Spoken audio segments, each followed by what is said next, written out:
Radio Intereconomía. Boletín informativo. Buenas tardes. El IBEX 35 cotiza a la baja a esta hora, retrocede un 0,03% en los 16.683 puntos. En una jornada de festivo en España por el Día de la Inmaculada, echamos un vistazo al selectivo español por dentro. Dentro de los mejores del IBEX 35 tenemos a Indra, que está repuntando un 2,66% en los 48,60 euros. ACIR también rebota un 2,64, sus títulos cotizan a 3,97 euros y ACS intercambia sus títulos a 82,95 euros con una revalorización del 2,16%. Del lado de las caídas, quien la sigue liderando es Puig. Brand está ahora mismo recortando un 1,5%, seguida de CaixaBank, que a esta hora está dejándose un 1%, y Celnes Telecom, que lo hace un 0,98%. En el resto de bolsas europeas seguimos viendo una jornada en signo mixto. El Eurostoxx 50, la media europea, está ahora mismo muy planito en los 5.723 puntos, mientras que el CAC 40 parisino está dejándose un 0,18% en los 8.099 puntos. El DAX alemán en positivo refuerza su valor un 0,20% en los 24.076 puntos. Roberto Soltes de Singular Bank apunta a que podría ser momento de rotación en las bolsas y recomienda adoptar una estrategia más defensiva. Es momento de rotación, sí, la hemos tenido en el último mes con un buen comportamiento, por ejemplo, del sector sanitario, farmacéuticas, también las eléctricas, y también hay que verlo con la perspectiva de no pensar obsesivamente en el cierre del año, sino que parte de la subida de ahora puede que esté consumiendo el potencial alcista del 2026, así que con esa perspectiva pues creemos que es adecuado tener una estrategia algo defensiva, tener algo de liquidez preparada para aprovechar correcciones, porque desde luego sigue habiendo muchas incertidumbres abiertas y las valoraciones, sobre todo en Estados Unidos, son muy exigentes.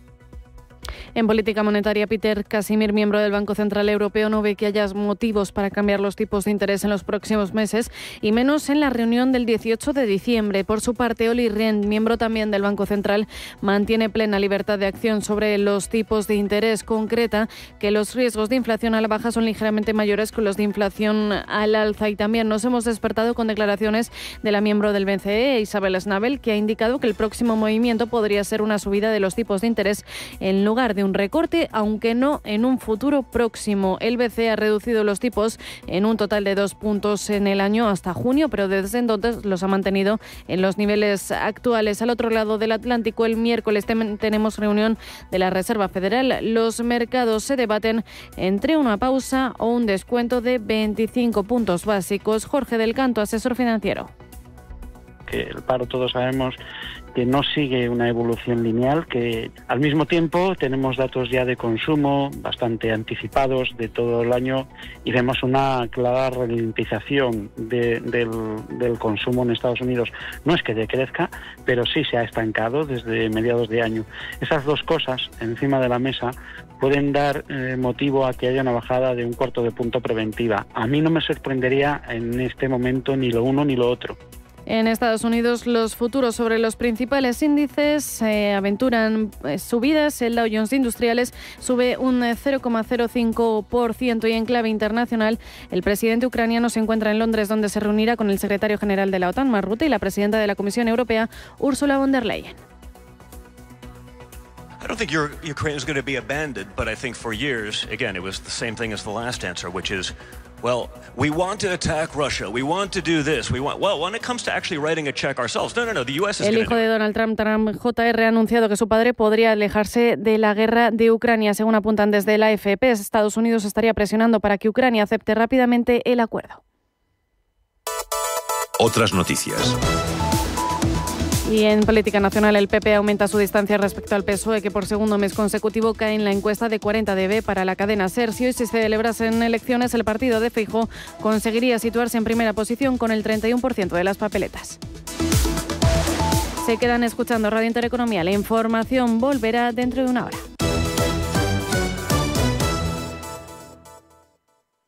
Cagmiñac le ofrece pulso geopolítico. Cagmiñac, la verdadera gestión activa de fondos de inversión desde 1989. Comunicación comercial. Invertir implica un riesgo de pérdida de capital. En Radio Intereconomía, Pulso Geopolítico. Análisis sobre los nuevos desafíos mundiales. Presenta Rafa Jiménez.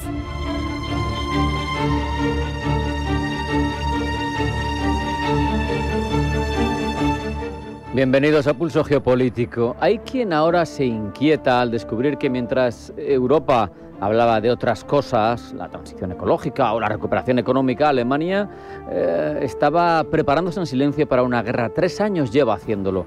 No cualquiera, un conflicto a gran escala protagonizado por Rusia y que podría devolver al continente a los peores fantasmas del siglo XX. Columnas de tanques atravesando autopistas convertidas en rutas de invasión, puentes volados por sabotajes, zapadores instalando otros puentes.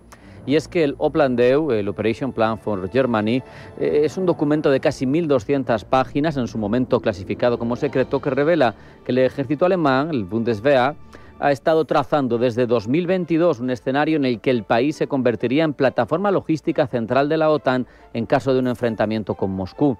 No es un ejercicio teórico, ni mucho menos es un plan detallado, actualizado periódicamente, que contempla la movilización de hasta 800.000 soldados aliados y hasta la requisa de infraestructuras civiles porque hay carencias en ciertos ámbitos, pasando, como es obvio, por la protección de puentes estratégicos, la coordinación con empresas privadas para suplir esas carencias crónicas del ejército. Y lo más preocupante, todo diseñado partiendo de la premisa de que Alemania ya no está en paz. El general André Bodemann, uno de los responsables del informe, lo dejaba claro en su comparecencia ante el Parlamento Europeo. Nos encontramos en una situación que ya no puede describirse como tiempo de paz. Es una frase que al final viene a ser un eco de tiempos lejanos, de cuando Europa se dividía entre bloques y de cuando las Autobahn, las autopistas alemanas construidas, recordemos, en los años 30, bajo el Tercer Reich, precisamente para facilitar el movimiento rápido de tropas, se convertían en símbolos de una maquinaria de guerra siempre lista, siempre preparada para atacar uno u otro lugar de Europa. Hoy esas mismas carreteras, junto con puentes sobre ríos importantes como el Rin y el Oder, son identificados en el Oplandeu como puntos críticos y vulnerables. Y es que décadas de infrainversión han dejado una red de transporte envejecida en la primera potencia continental, con puentes deteriorados, con capacidades logísticas insuficientes que no servirían para garantizar el tránsito masivo de tropas y de equipos, con los zapadores que tendrían que trabajar a destajo y con inversiones que habrían que imponerse ahora mismo para compensar estos déficits. En caso de guerra, el informe señala que estos cuellos de botella podrían llegar a paralizar el envío de refuerzos al frente oriental, donde parece obvio se libraría la batalla decisiva. Llama la atención también en este plan la obsesión por la coordinación entre lo militar y lo civil.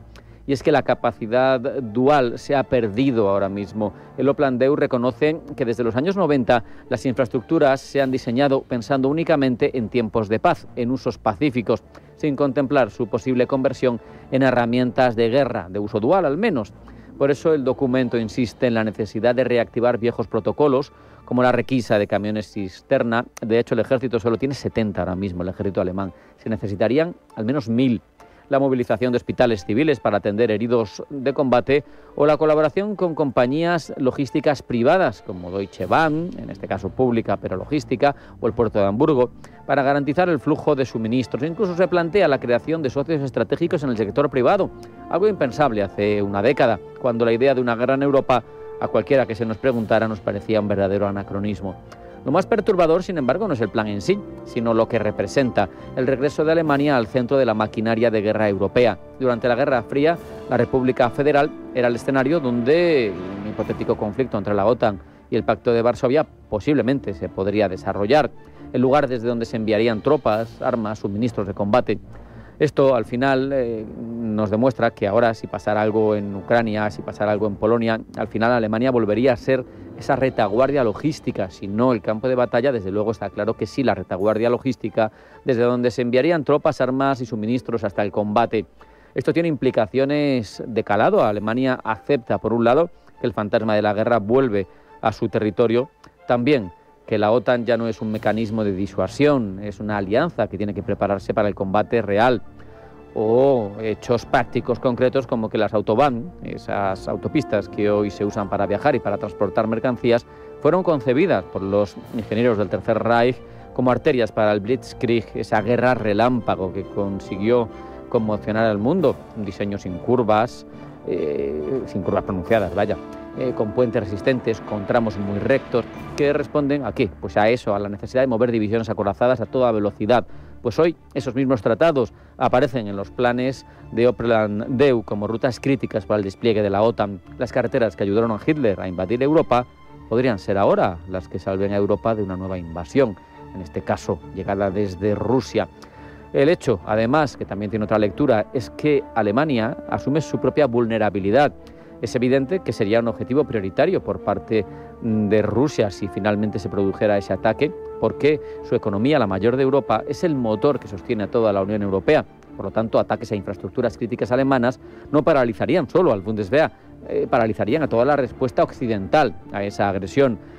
La parte positiva es que, a pesar de todo, el plan existe, está pensado, hay preparación. Es un mensaje a Rusia, desde luego, que Alemania no piensa ser el eslabón débil de la OTAN. Eso sí, mientras el gobierno ha impuesto un aumento histórico del gasto en defensa, una parte significativa de la sociedad alemana sigue resistiéndose a aceptar que el país debe rearmarse. En este nuevo mundo, Alemania vuelve a ser el centro, no como agresor, como sucedió en los años 30 y 40, sino como pieza clave de la defensa occidental. Los demás, pues quizá tendríamos que empezar a plantearnos algo similar si no queremos que nos pillen con el pie cambiado. Vamos a hacer un alto en el camino. A la vuelta llegan los titulares de información geopolítica que elabora Blanca El Tronco. No se marchen, porque sigue Pulso Geopolítico.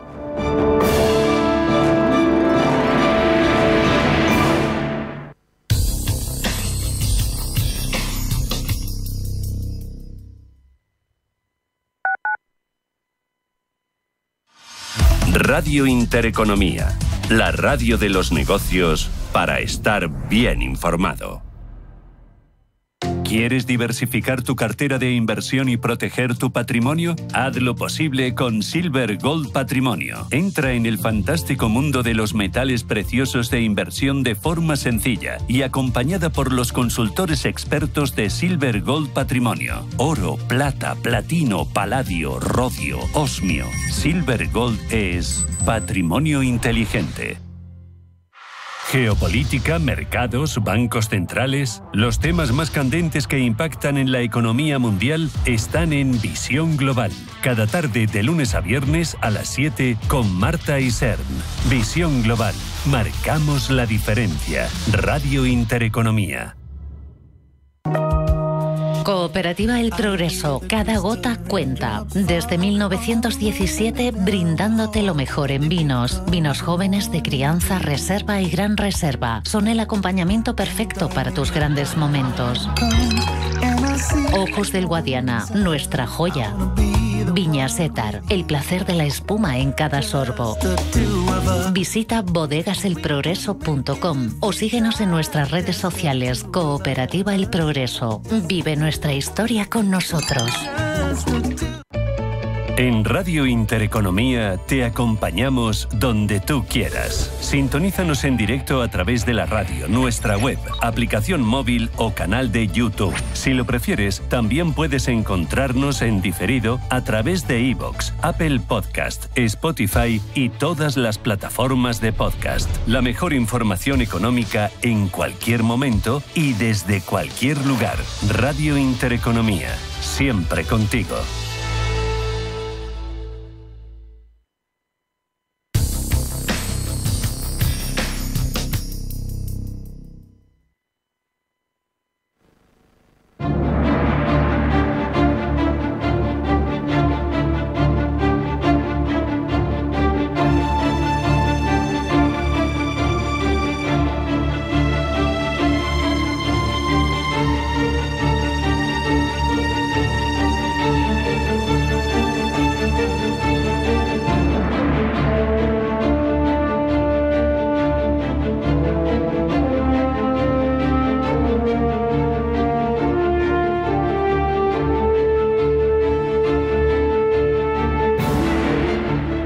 Europa, lo sabemos, vive un momento de rearme que no veíamos probablemente desde la época de la Guerra Fría. La invasión rusa de Ucrania ha sacudido certezas estratégicas del continente, ha obligado a mirar además de frente una realidad incómoda que habíamos subcontratado este ámbito a Estados Unidos. Y en los últimos tiempos hemos visto que se intentan acelerar capacidades, inversiones, programas conjuntos, pero también podemos detectar debilidades estructurales e incluso de procedimiento. Queremos saber qué ha cambiado realmente, en qué punto estamos.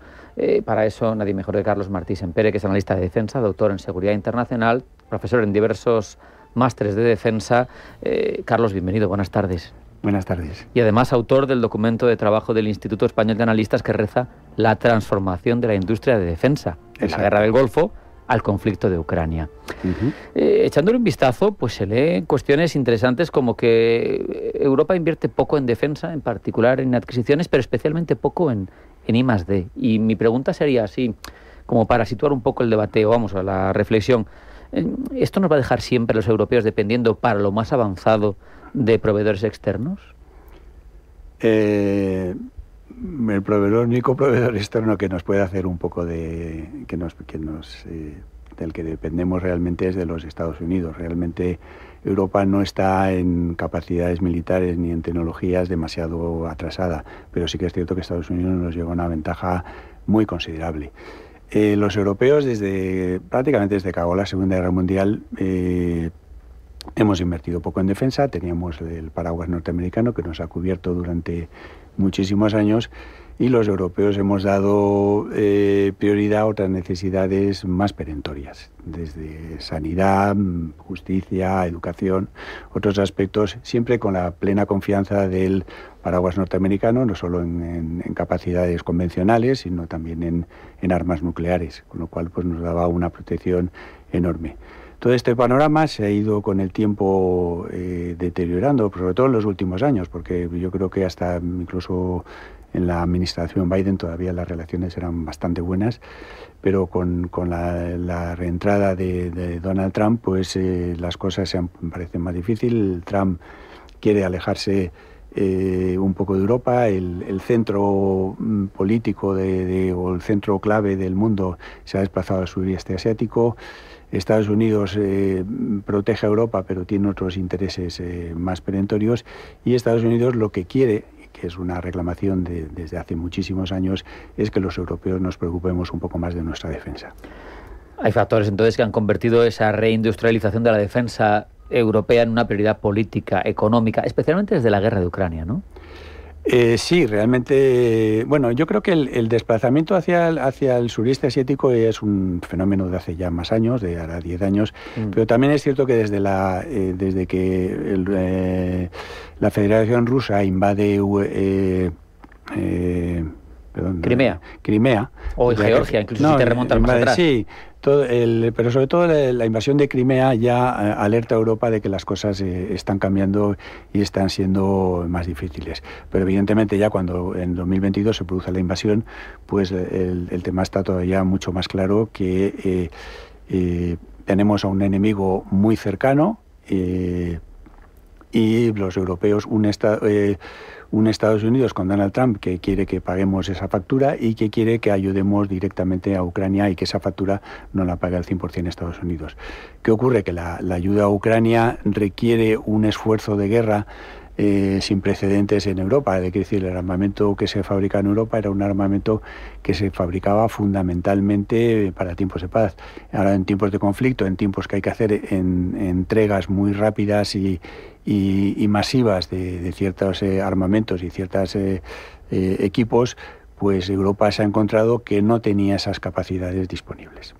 Los tiempos de producción de munición a los que haces alusión, de blindados, de sistemas complejos, parece que son un cuello de botella. ¿Se reduce poco a poco esa lentitud estructural o la industria todavía va por detrás de lo que las urgencias estratégicas nos van dictando? Vamos a ver, hay una serie la producción de armamento es un tema muy complejo, que lleva mucho tiempo. La madurez de algunas tecnologías y de algunos sistemas puede llevar décadas, 10, 20 años o 30 años, puede ser en muchos sistemas de armas relativamente frecuentes. La producción masiva de armamento lleva también mucho tiempo. Si tú tienes unas factorías que producen unas determinadas cantidades, acopiar materiales, abrir nuevas líneas de producción, traer expertos y todo eso es costoso, lleva tiempo, no se improvisa.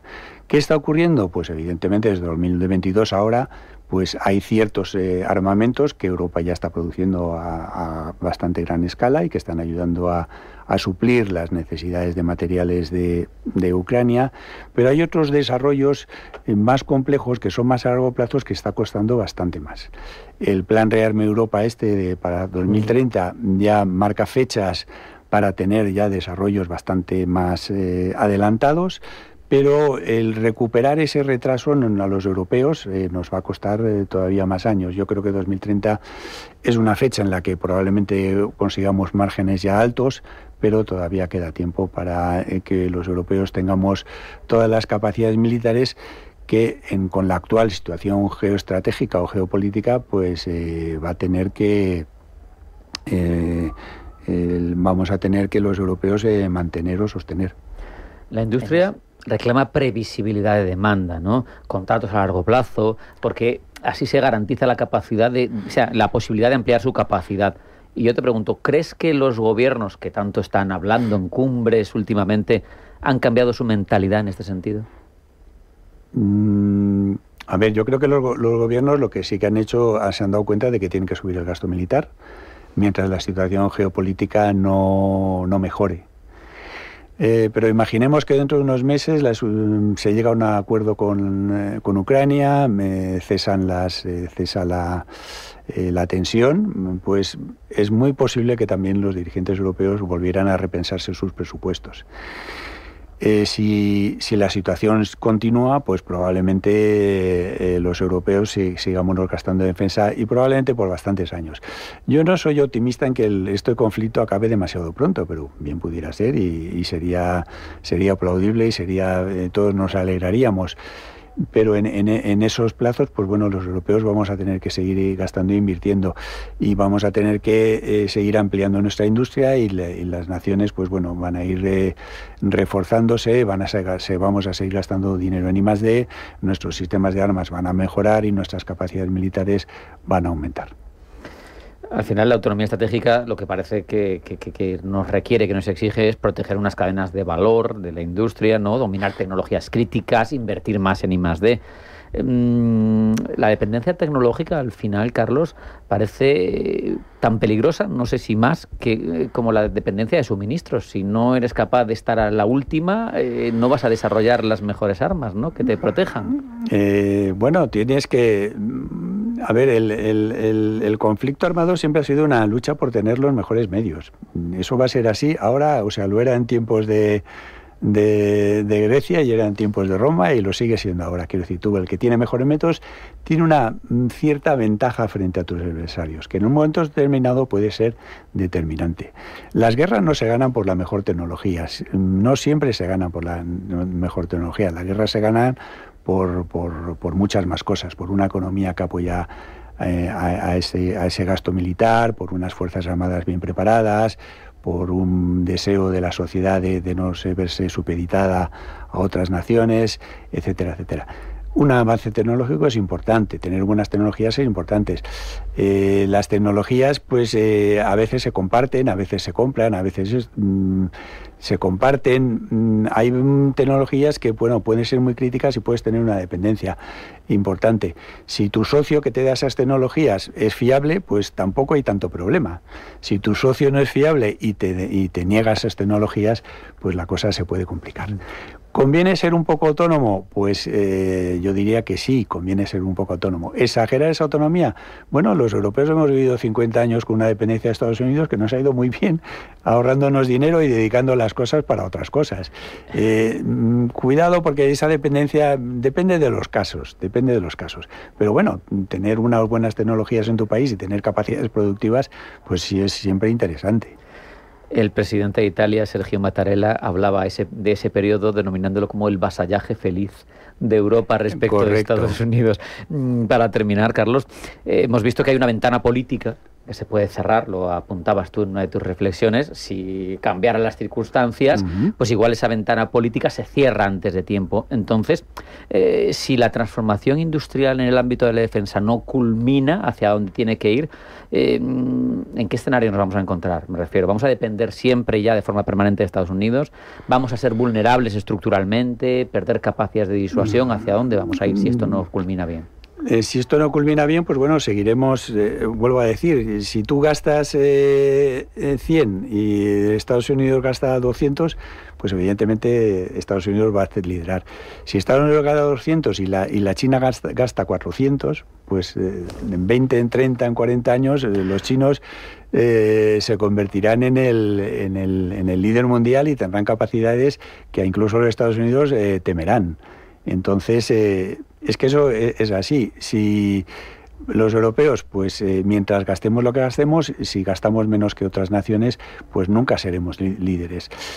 Que los europeos haya una voluntad de gastar, que nuestra economía tenga tan superávit para gastar en eso, pues habrá que verlo. Habrá que verlo. Yo de momento me quedo, que he leído un discurso del jefe del Estado Mayor del Ejército de Francia, Fabien Mandon, que ha hecho hincapié en todo lo que tú decías, pero también ha dicho que, oye, que por ejemplo los sistemas como el SAMP-T, que es la alternativa al Patriot europeo, que los ucranianos lo prefieren al Patriot. Vamos a terminar en positivo y vamos a hablar de posibilidades bien a futuro de los europeos. Sí, no, a ver, los europeos tienen muchas cosas buenas. Quiero decir, el que en Estados Unidos nos superen algunas cosas no quiere decir que nos superen en todo y que nuestro armamento no pueda desplegarse con éxito en el campo de operaciones. Así nos vamos a quedar con esa reflexión. Carlos Martí Sempere, muchas gracias por estar con nosotros. Un abrazo y hasta la próxima. Hasta la próxima.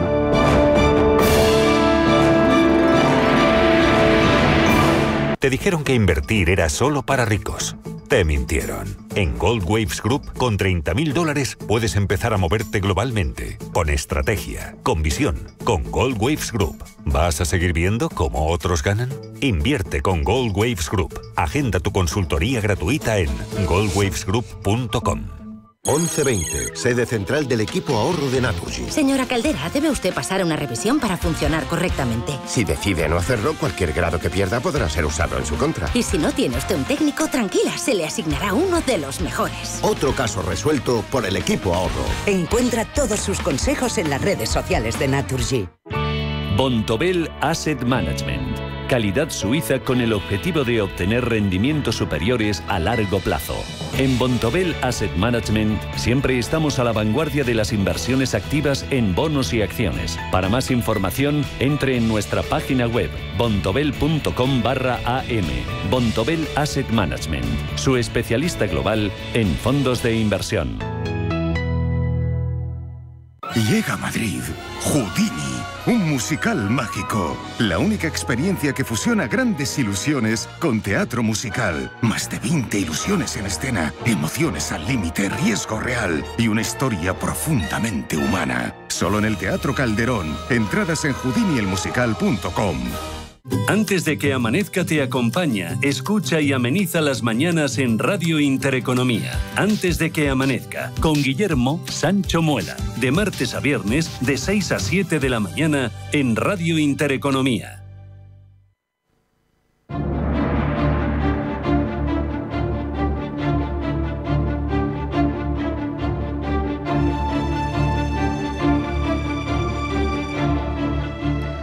Ponemos la mirada en 2026, su geoeconomía y su geopolítica, y para ello nada mejor que ahondar en las perspectivas de Carmiñac para el próximo ejercicio, que toca todos los asuntos fundamentales, los que van a condicionar el año próximo y que desgranamos desde ya con el economista jefe de Carmiñac, con Rafael Gallardo. Rafael, bienvenido, buenas tardes.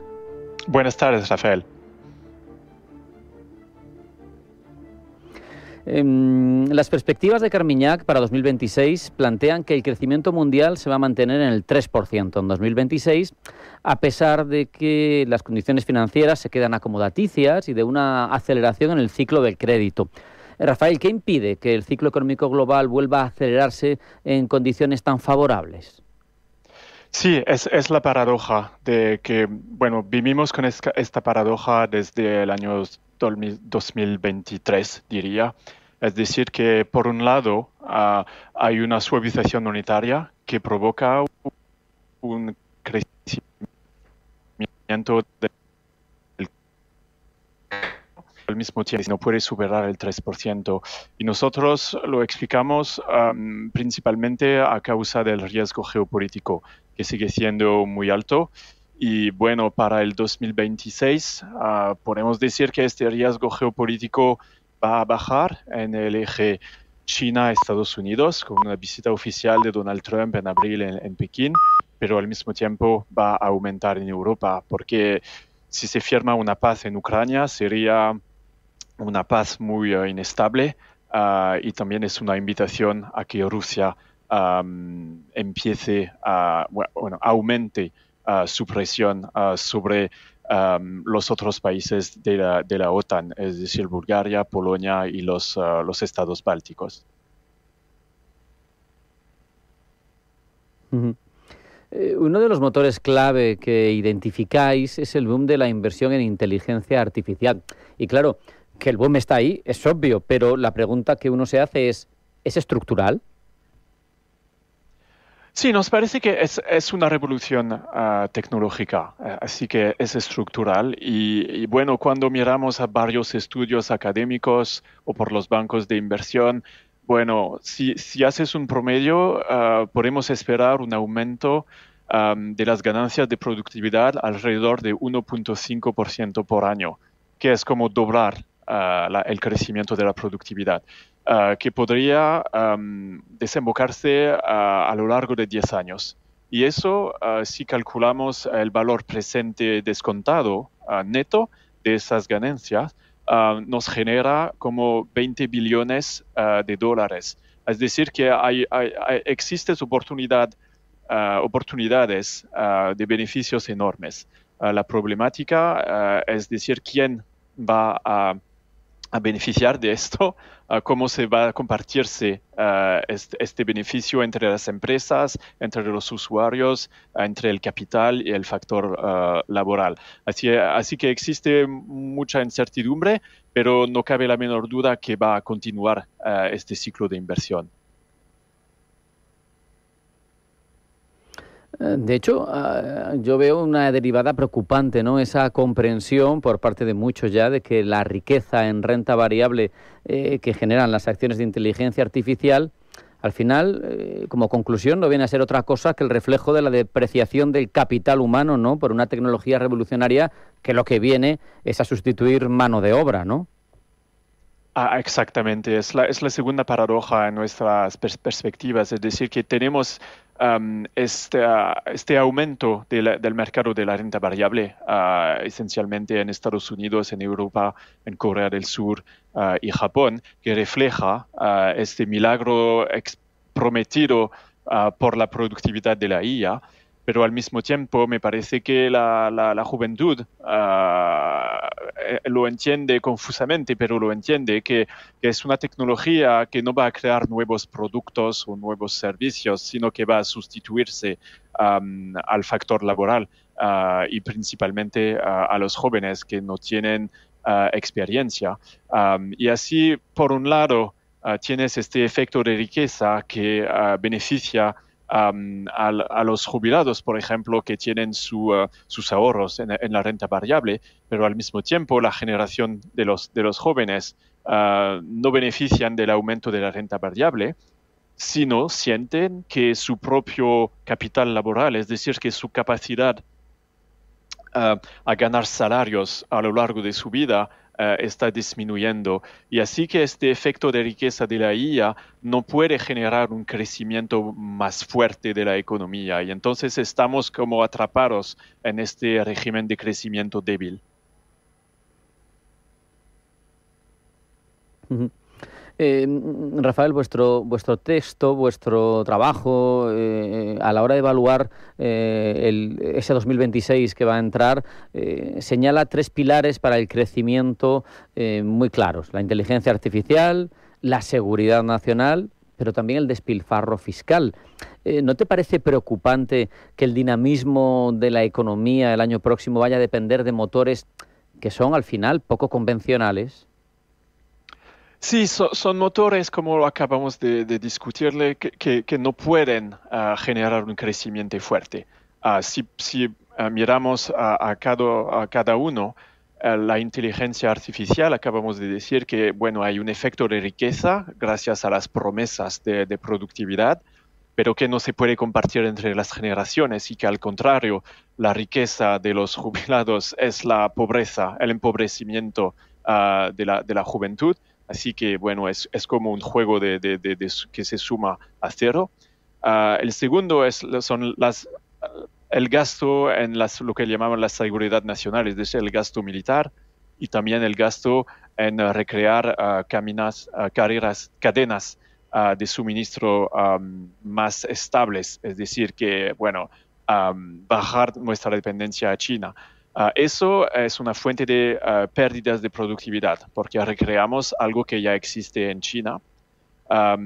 Y el tercero es el laxismo presupuestario, que por un lado podría encontrarse limitado por una rebelión del mercado de bonos, y también existe en economía el concepto de equivalencia ricardiana, es decir, que los hogares en un país donde ven que no es sostenible la trayectoria de las finanzas públicas, estos hogares van a anticipar un aumento de los impuestos en el futuro y así preparen este aumento de los impuestos aumentando su propio ahorro. Es decir, que existe un desahorro público, pero un crecimiento del ahorro del sector privado.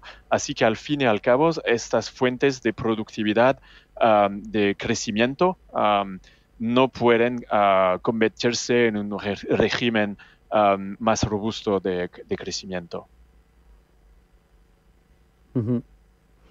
Además tenemos un tipo de crecimiento que al final está empujando a los gobiernos a practicar políticas más y más populistas. ¿Qué tipo de populismo económico ves tú más extendido en 2026? Y sobre todo, ¿por qué es tan difícil, una vez que se entra en esa deriva, dar marcha atrás, revertirlo? Sí, bueno, es que este régimen de crecimiento, como lo decías, es un crecimiento débil, pero es también una fuente de desigualdad social y de frustración intergeneracional. Así que se explica que aunque tenemos un crecimiento que podría parecerse aceptable en muchos países y también la inflación ya no es tan elevada como 3 años atrás. Nos acercamos del 3% en Estados Unidos, estamos cerca del 2% en Europa, pero la gente se siente muy, muy frustrada con eso. Y entonces eso se encuentra en las elecciones con una presión populista muy fuerte, que se encuentra con más programas sociales, más gasto social. Y si nos focalizamos en el caso de Estados Unidos, es muy importante porque el año que viene será el año de las elecciones de mitad de mandato y ahora con su índice de popularidad, Donald Trump va a perder al menos la Cámara de Diputados.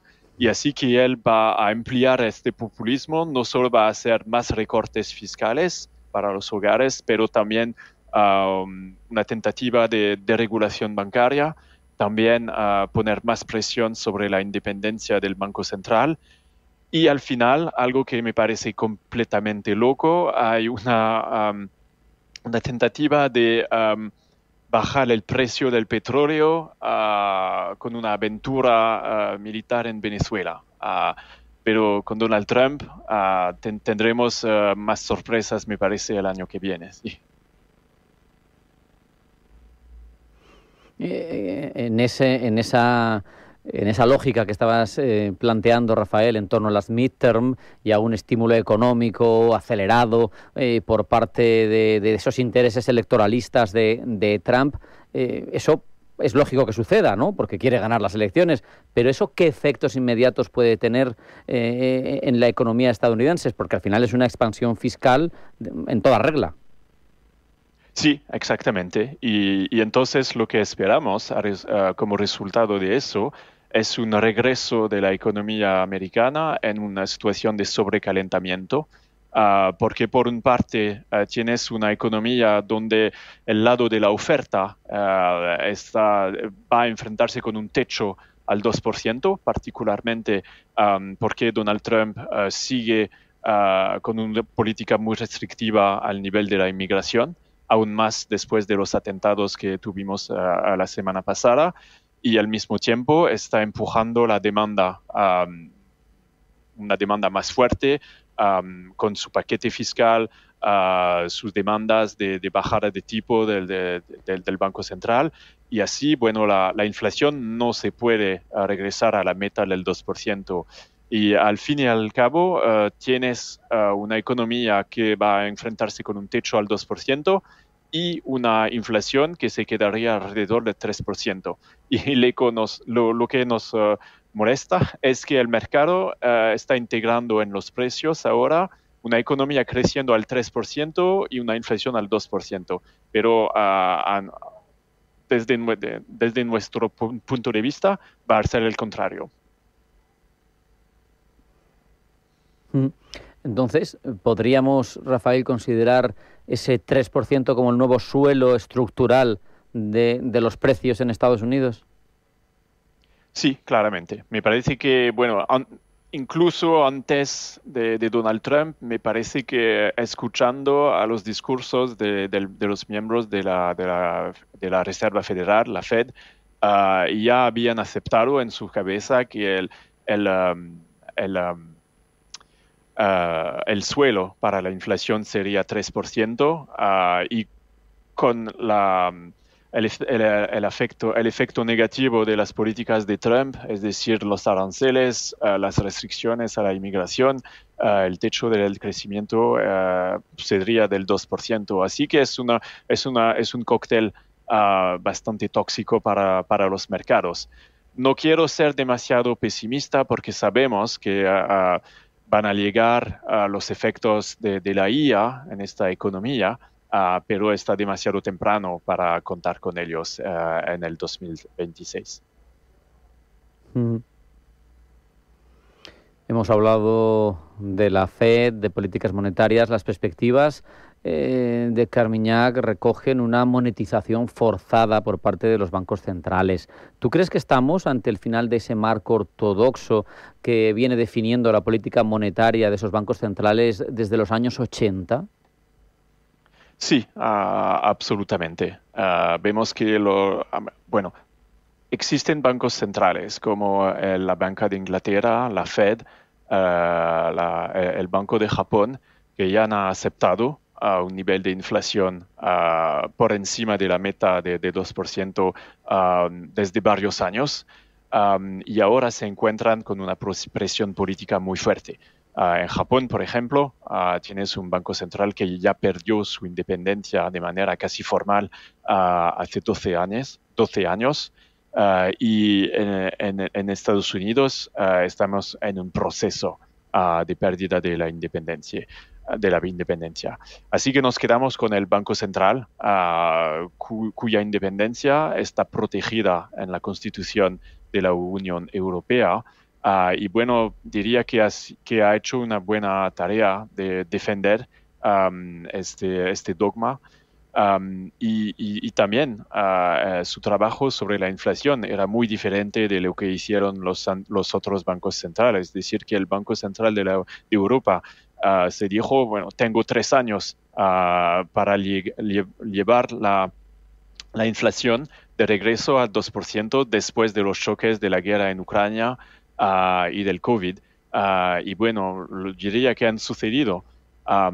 Pero para los demás, sí, tenemos muchas dudas y pensamos que vamos a entrar en un nuevo régimen de inflación estructural. No es una inflación totalmente descontrolada como en los años 70, pero es una inflación cuya media, el promedio sería alrededor de 3%, pero con más volatilidad que durante el régimen precedente. ese Banco Central Europeo que tiene una papeleta complicada, planes laxos fiscales como el de Metz en Alemania, falta de disciplina en Francia, un caminar hacia una unión fiscal de facto no reconocida, pero claro, en paralelo también perspectivas que nos dicen que el BCE no va a poder recortar tipos, salvo que pase algo gordo con la deuda francesa. Es muy complejo el papel ahora mismo del BCE, ¿no? Tiene, por un lado, esa baja productividad de las economías europeas, pero por otro lado, miedo a una crisis de bonos. No quisiera yo estar en el pellejo de Christine Lagarde. Claramente, yo tampoco. Tú lo has dicho muy bien. Es decir que,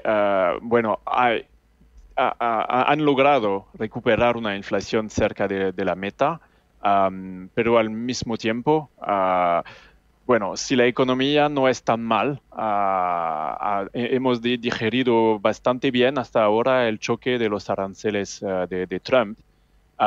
Pero al mismo tiempo tenemos esas dudas a largo plazo con el modelo económico alemán que nos parece quebrado. Alemania tiene el precio de la energía el más alto de los países desarrollados y al mismo tiempo el precio de la mano de obra en Alemania es 5 veces el precio de la mano de obra en China, por ejemplo. Y China ya está en la frontera tecnológica.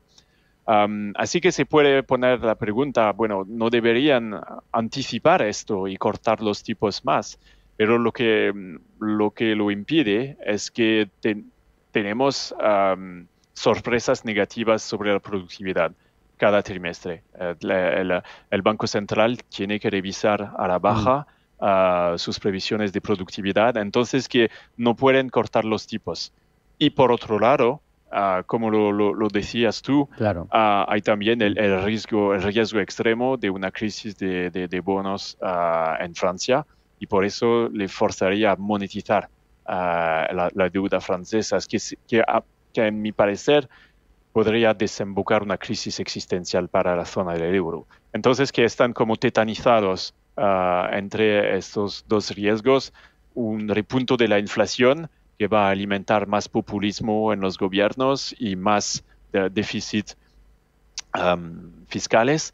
Y por otro lado, el riesgo de mantener para una periodo demasiado larga un sesgo monetario excesivo y que podría desembocar una crisis soberana en Francia. Has mencionado China, segunda economía del mundo, transicionando hacia una economía de guerra, monetización del déficit, pero que corre peligro o puede correrlo su moneda, su renminbi, la confianza internacional en ella, quizá lo sostiene por un superávit comercial que sigue siendo abrumador. Sí, claramente.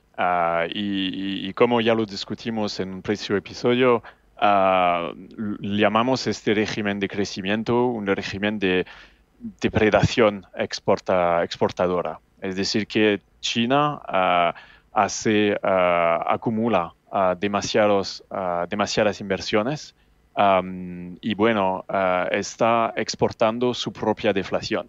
Y eso no puede mantenerse porque hay una subida del proteccionismo por todas partes del mundo. No es solo en Estados Unidos que se habla muy fácilmente de poner aranceles contra las importaciones chinas. Pero siguen con este modelo y vemos que si las cosas no pasan tan bien como lo querían, es decir, que el crecimiento no es cerca del 5% como lo querían, hacen un nuevo cheque fiscal, nuevo estímulo, nuevo gasto público. Y eso lo pueden financiar con una monetización del superávit comercial. Y eso pueden continuar a hacerlo porque tienen un control total del banco. Y así es una economía que por ciertas partes parece totalmente soviética.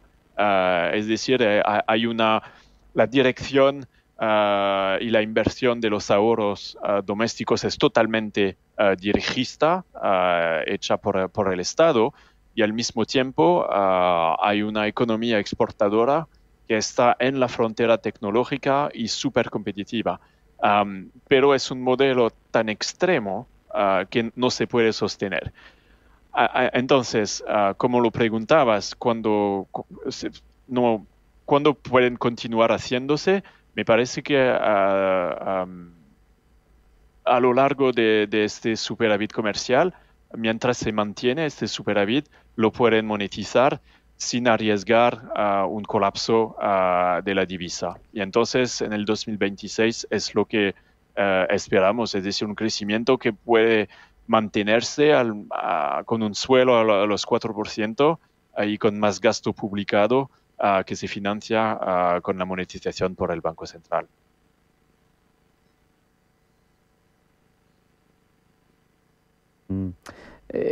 Tenemos que hablar también de Japón.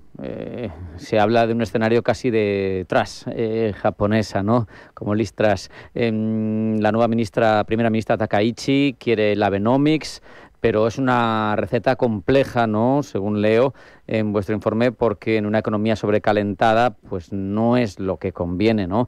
¿Qué detonantes pueden precipitar un cambio en la política nipona, teniendo en cuenta también que nos puede dar a lo mejor algún sustito? Sí, claramente. Nosotros pensamos que es un policy mix muy peligroso. Resucitar el Abenomics, es decir, hacer un estímulo presupuestario en paralelo de una política monetaria muy acomodaticia y al mismo tiempo hacer reformas estructurales. Son los tres lados de Abenomics. Ahora hacerlo con un yen, una divisa que es tan débil, con una inflación que ya se ubica alrededor de 3% y también con una exasperación de la población, con esta inflación, con el nivel del turismo, por ejemplo, es muy peligrosa a nivel macroeconómico, sino también político. Y bueno, lo que podría desencadenar este Liz Truss momento sería una debilitación del yen más allá de los 160, que fuerza una intervención del gobierno, el Ministerio de Finanzas, o también una inflación que de repente acelera de nuevo más allá de los 3%. Y en esa situación me parece que el Banco Central podría convencer al gobierno que hay que subir los tipos, hay que normalizar la política monetaria, hay que intervenir en el mercado de divisas, pero si intervienen en el mercado de divisas, ¿cómo lo hacen? Es decir, que el Ministerio de Finanzas japonés tendría que vender activos en dólares, es decir, títulos de deuda norteamericana, vender esos para comprar yen. Y eso podría debilitar el mercado de los bonos en Estados Unidos. Y eso sería muy peligroso para un mercado americano donde vemos que ya existen tensiones no solo al nivel interbancario, pero también en la prima de riesgo sobre la parte larga de la curva de tipos, es decir, en los tipos a largo plazo. Tenemos, Rafael, 3 minutos y tengo 3 preguntas. Hemos generado un panorama en el que hay mucho estímulo fiscal simultáneamente. ¿Quién pone la disciplina ahora mismo en la economía global? Precisamente hablabas de los bonos. ¿Solo los mercados de bonos? Sí, me parece que estamos en una era del populismo y entonces es una batalla entre, por un lado, los gobiernos que quieren ganar las elecciones, entonces escogiendo políticas más populistas, pero al mismo tiempo eso se basa en dinámicas de deuda que no son sostenibles y por eso lo que tememos es que exista una rebelión muy generalizada de los mercados de bonos y eso podría forzar un giro político masivo, pero a través de un episodio de volatilidad en los mercados financieros. Leyendo vuestras perspectivas, se ve que muchos activos cotizan ya a precio de final de ciclo, pero el ciclo se va prolongando. ¿Cómo navega entonces un inversor un ciclo que madura pero que no culmina? Sí, es decir, que lo que hacemos es decir que, bueno, existe este crecimiento, entonces podemos estar en los activos de riesgo como la renta variable, el mercado de crédito, pero las valoraciones están bastante altas. y al mismo tiempo vulnerables a alza de tipos de interés. Así que en los activos de riesgo preferimos diversificar hasta países emergentes, ponernos en la cadena de suministro de la IA, pero no en los proveedores de la IA directamente como los hyperscalers, y al mismo tiempo esta característica que estamos a finales de ciclo significa que evitamos los bonos soberanos, porque lo que tememos es una subida de los tipos a largo plazo. Esta te la pido ya súper corta. 2026 va a ser un año donde se va a desordenar la economía. ¿Qué riesgo es el que tú observas mayor para un inversor global? 30 segundos.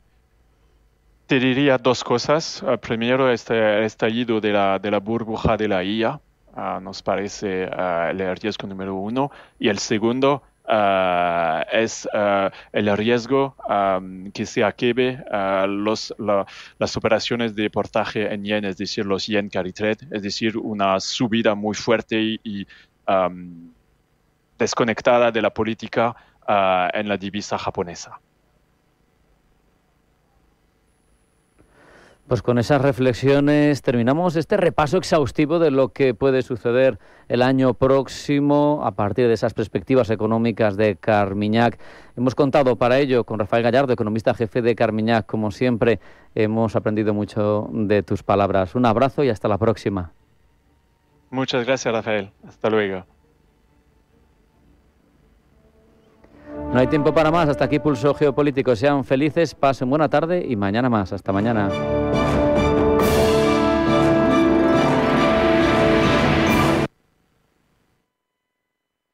Carmignac le ha ofrecido Pulso Geopolítico. Carmignac, la verdadera gestión activa de fondos de inversión desde 1989. Comunicación comercial. Invertir implica un riesgo de pérdida de capital. No todas las gestoras son iguales. Desde 1989, Carmignac ha ofrecido a los inversores una gestión verdaderamente activa y basada en sus convicciones, ayudándoles a alcanzar sus objetivos a largo plazo. A lo largo de nuestra historia, hemos desafiado el consenso y descubierto oportunidades de inversión allá donde se encuentren, explorando todas las posibilidades. Carmignac, 35 años de verdadera gestión activa. Más información en carmignac.es. Comunicación comercial. Invertir implica un riesgo de pérdida de capital. Descubren células madre. Arranca 1995. Llega la inteligencia artificial. La sociedad avanza y la publicidad con ella. Por eso en Autocontrol, anunciantes, agencias y medios, llevamos más de 30 años evolucionando para seguir cuidando de que la publicidad que recibes sea leal, legal, honesta y veraz. Autocontrol. Por una publicidad responsable. Bosque de Matasnos produce vinos únicos nacidos de la escasez y la excelencia. Estas fiestas regala el lujo auténtico de un vino sostenible y diferente. Visítanos en bosquedematasnos.es. Taller del Prado. Recibe grabados y litografías de grandes autores en tu domicilio. Todos los estilos en una gran lista de firmas. Con certificado de autenticidad. tallerdelprado.com. Regala originalidad. Disfruta de la exclusividad. Taller del Prado. Arte al alcance de todos. ¿Quieres saber más acerca del hidrógeno? H2 Intereconomía te cuenta las últimas novedades, avances tecnológicos y entrevistas de interés sobre este medio energético. Los martes, de 11:30 a 12 de la mañana, H2 Intereconomía, presentado por Rubén Gil, tu espacio semanal sobre el hidrógeno. Porque en Radio Intereconomía apostamos por el sector energético y la energía limpia. Radio Intereconomía. Eres lo que escuchas. En Radio Intereconomía te acompañamos donde tú quieras. Sintonízanos en directo a través de la radio, nuestra web, aplicación móvil o canal de YouTube. Si lo prefieres, también puedes encontrarnos en diferido a través de iVoox, Apple Podcast, Spotify y todas las plataformas de podcast. La mejor información económica en cualquier momento y desde cualquier lugar. Radio Intereconomía, siempre contigo.